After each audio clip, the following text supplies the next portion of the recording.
Welcome to Films Class. Today we are going to discuss on how to fill your movie slate, your clapperboard. How to label your clapperboard. Many continuity managers are making mistake. Some common mistake in filling the clapperboard, which is not done.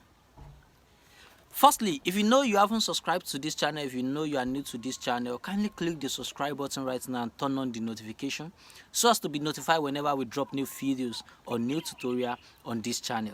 Thank you. So, how to fill your clapperboard, the movie slate. That is a common mistake many continuity managers are doing, whereby after filling the spaces left here, they will now come and write another thing on this clapper clip. The clapper lead, which is not done. This clapper lead is well decorated and designed, and it is not meant to be filled. It is not meant to be filled. There is no room for written anything on it, so you don't need to be pasting anything on it and write any details about your movie on it.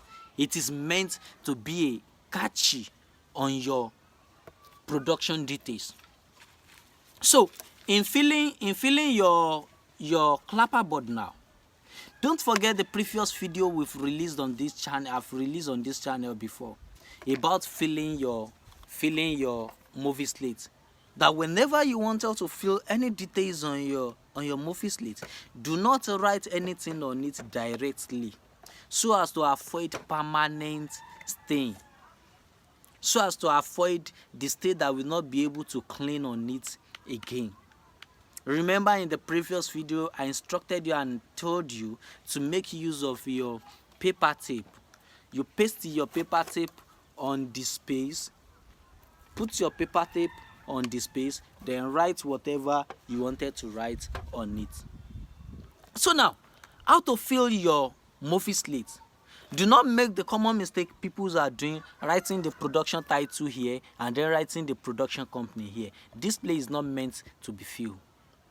Now, this is production.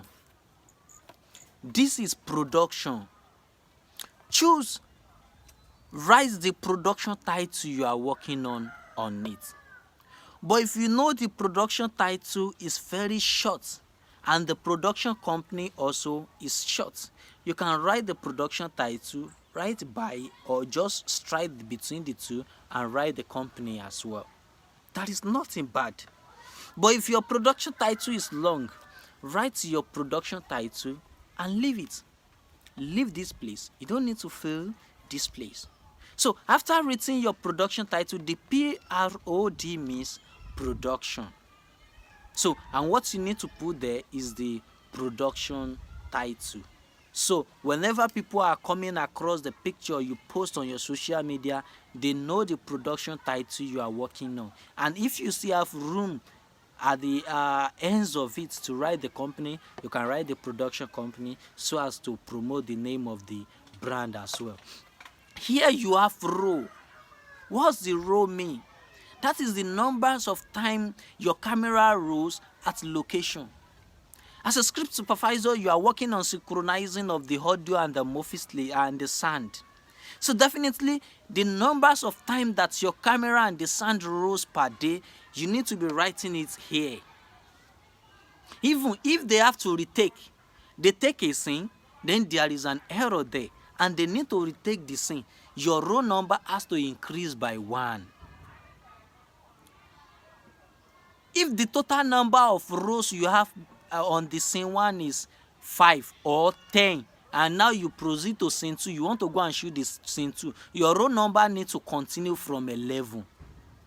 Your row number has to do with the numbers of time that the cameraman, the camera operator press record. That is the numbers of rows. You need to understand this. If the row and the actors, they didn't do the mistake and they cut and they wanted to retake, then the rows number has to continue. The scene is the numbers of scene in your script that you are working on. Even if you are still changing your shots, you are changing the row number, but you are not done with the scene number you are working on, the scene number has to remain. So now, If we are working on the row number 1 for today, then you can just put we are working on row number 1 for today. And your scene number, which scene are you working on? It has to be written here. So merely saying the slate details, editors need to understand what the shot is all about. The editor needs to understand the details, the content of the clip he pick, mere saying the movie slate details. So this scene means the scene you are working on, and the take means the numbers of time you take on a particular shot. I don't mean particular scene, on a particular shot. When you are working on the wide shot, if they take one on the wide shot and the actors performed it excellently without any correction, you only go with only one take for that scene. For that shot. When you are working on master shots and your actors doesn't make any mistake till they finish the master shot, then you are going with only one take to the end of that master shot. Then when you wanted to change the shot from master to medium shot, then your take still need to remain the first take, because you've changed the shot and the new shot you are taking, and that is the first take on it. But when you are taking your medium shot, if your actors made mistake while you are taking the medium shot and you have to retake that shot again, then your take number has to change to 2. If they make another mistake on that same shot, your take number has to change to 3. And when you're done with that shot and you want to proceed to another shot, maybe you are going to close unit shot, then your take number will come back to 1. But your roll number will be increasing every time they are rolling, cutting. But your take number has to do with the number of times you take on the particular shot. Now, coming to camera, director, that is straightforward. The names of your director, the person directing the movie. And this your cameraman. If you know you are working on a standard project whereby you have the director of photography and you have other camera operators, if the directors of photography is not the one handling the camera, if the director of photography only directing what is happening on the mounting of the cameras and all sorts, that other people are monitoring and operating the camera, then put the names of the director of photography here. And the other camera operator's name will be filled in your lodge. Now, coming to date here, you just need to write the dates of the day you are working. And when you finish for that day and you wanted to continue on the next day, you have to remove the first one you put and write the new day date.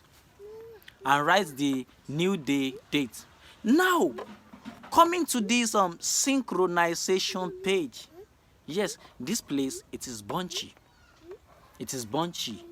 You can see it is mainly for synchronization, also for the editors to understand the details about it. As you can see the filter here, which needed to be understood. You can see your day, night, interior, exterior, MOS. Now, to explain this one now, kindly stay tuned for the next video on this channel. Yes, where we'll be explaining this synchronization page. Stay tuned to the next video on this page, as this is what we are going to explain there. If you haven't subscribed to this channel, remember to click the subscribe button right now and turn on the notification. Thanks for watching. Thank you.